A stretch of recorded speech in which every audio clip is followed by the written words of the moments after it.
really changes every part of your life, and there's no way to escape it, and all you can really do is just look at it head on and just try to do your best.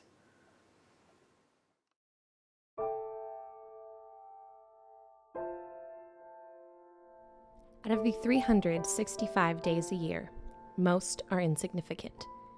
We wake up and live our life as normal. Our day-to-day lives become a routine, and most days end with our lives unchanged.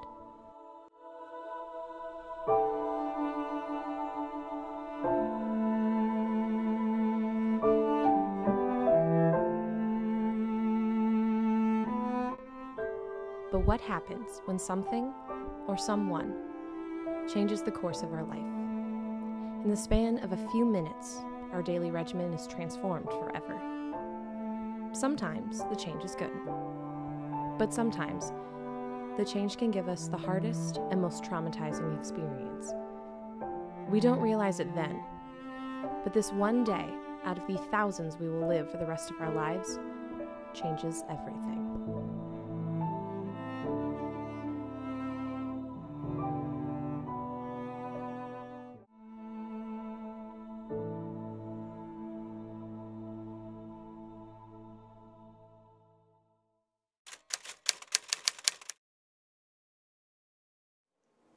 Hi, my name is Anna Odorisio. I'm 21, and this is my story.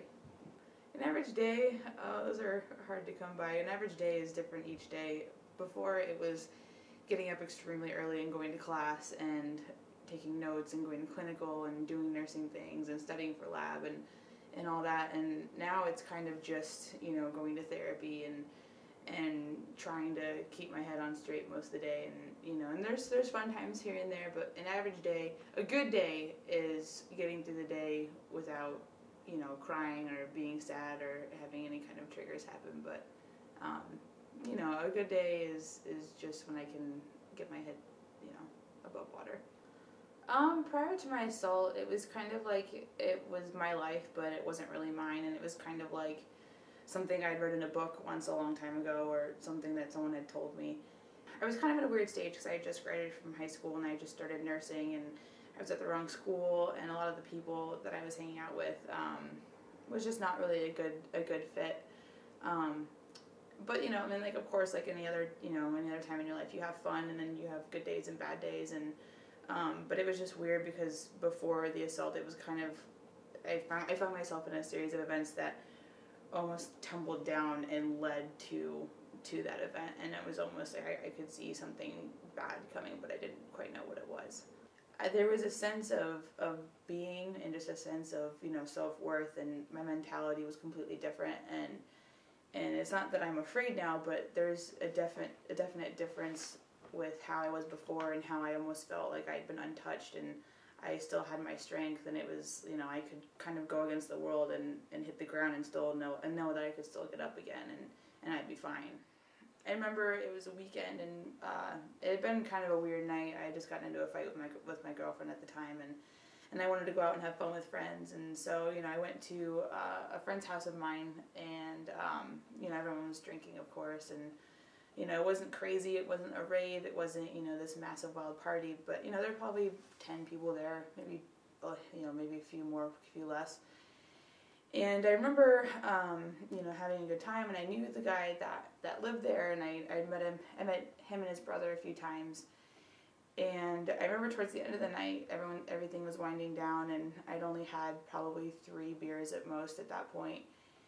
And I remember sitting in the kitchen, and we all sat down, and I put my drink down for a second, and I figured, I'm with my closest friends, and, the few people I've met before, I don't see the point of, being paranoid about my drink, and I guess I didn't even think about it. And I went to the bathroom, and when I came back, everyone decided to leave, and I wanted to stay just for a little while longer, and I can't even recall why, but so everyone left, and I stayed and finished off what was left in my beer, and unknowing to me, it was the worst thing that I could have imagined. When I came to, I remember seeing a figure on top of me, and it was almost like I was paralyzed, and I couldn't breathe, and I tried to scream, and he had his hand over my mouth, and it was very quick. It was all very, very quick, and the rest was kind of just like being in a really groggy dream, and everything's really dark and you don't really know what's happening, and you know, and you're still aware of the fact that you're in this darkness, and you almost wish that you could just stay there instead of realizing what's actually happening. And I think the worst part was when I woke up, I was cuddling up next to him, and I had no idea what had happened, and I had woken up and my pants were on and my underwear wasn't, I didn't know where my underwear was. And I looked at him and I just knew something was wrong, and I didn't feel hungover, and I knew I wasn't hungover, but I didn't know where I was, I didn't know what had happened.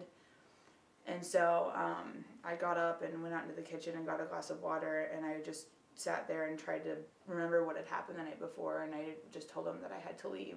Before that drink had been tampered with, I was Anna Odorisio. I was the girl that was untouched, and I had all my strength, and I, you know, had my bearings, and after that, it was just, you know, I'd kind of been ripped of everything that I knew to be true about myself, and after that, it's just kind of a hell of a roller coaster down, so. Life is never really gone back to normal. I personally like to go on walks. I like to get outside, and driving around has always been kind of my getaway, and music. Family and people that know have been extremely supportive. But that first year was kind of a scary one. I had a lot of panic attacks, a lot of hyperventilating, just a lot of I don't know, it's kind of the sense that, like, even though, like, it wasn't happening, it was like my body didn't belong to me anymore. It belonged to what had happened, and it wasn't necessarily him that what had a hold on me. It's you know, it's what had happened. It was that sense of, you know, something had been taken from me, and it was something that I could never get back, and something I didn't know how to replace. To anyone else who's ever been through this kind of experience, I think the important thing is to realize is that there are so many women and men and really people that have been through the same thing, and, you know, and one degree of sexual assault is not worse than another. The important thing is telling somebody, whether it's a friend, a relative, an adult, anybody, it doesn't matter who, but you need to tell someone. What's best for me is to try to help other people and to talk about it, and to really make it something that's not so, you know, such a shocker when people, you know, when people try to tell another person, you know, it shouldn't be any different than, you know, oh, hey, like I have leukemia, or hey, I have breast cancer. You know, it shouldn't be this taboo topic where, you know, you have to feel hushed and you have to be quiet about it. And the most important thing is to not feel is to know that it wasn't your fault. It needs to be something that people can stand up and talk about, because that's how things get changed, and that's how people, you know, the people who do this, like, that's how they get caught. That's how they get what they deserve for doing something this horrible.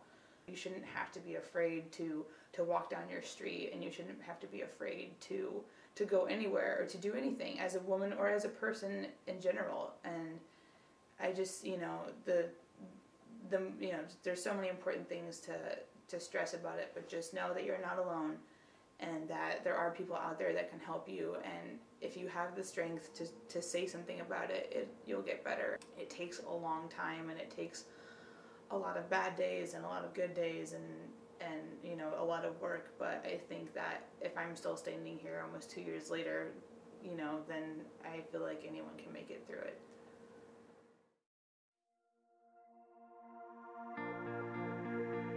The past 2 years have had their fair share of struggles.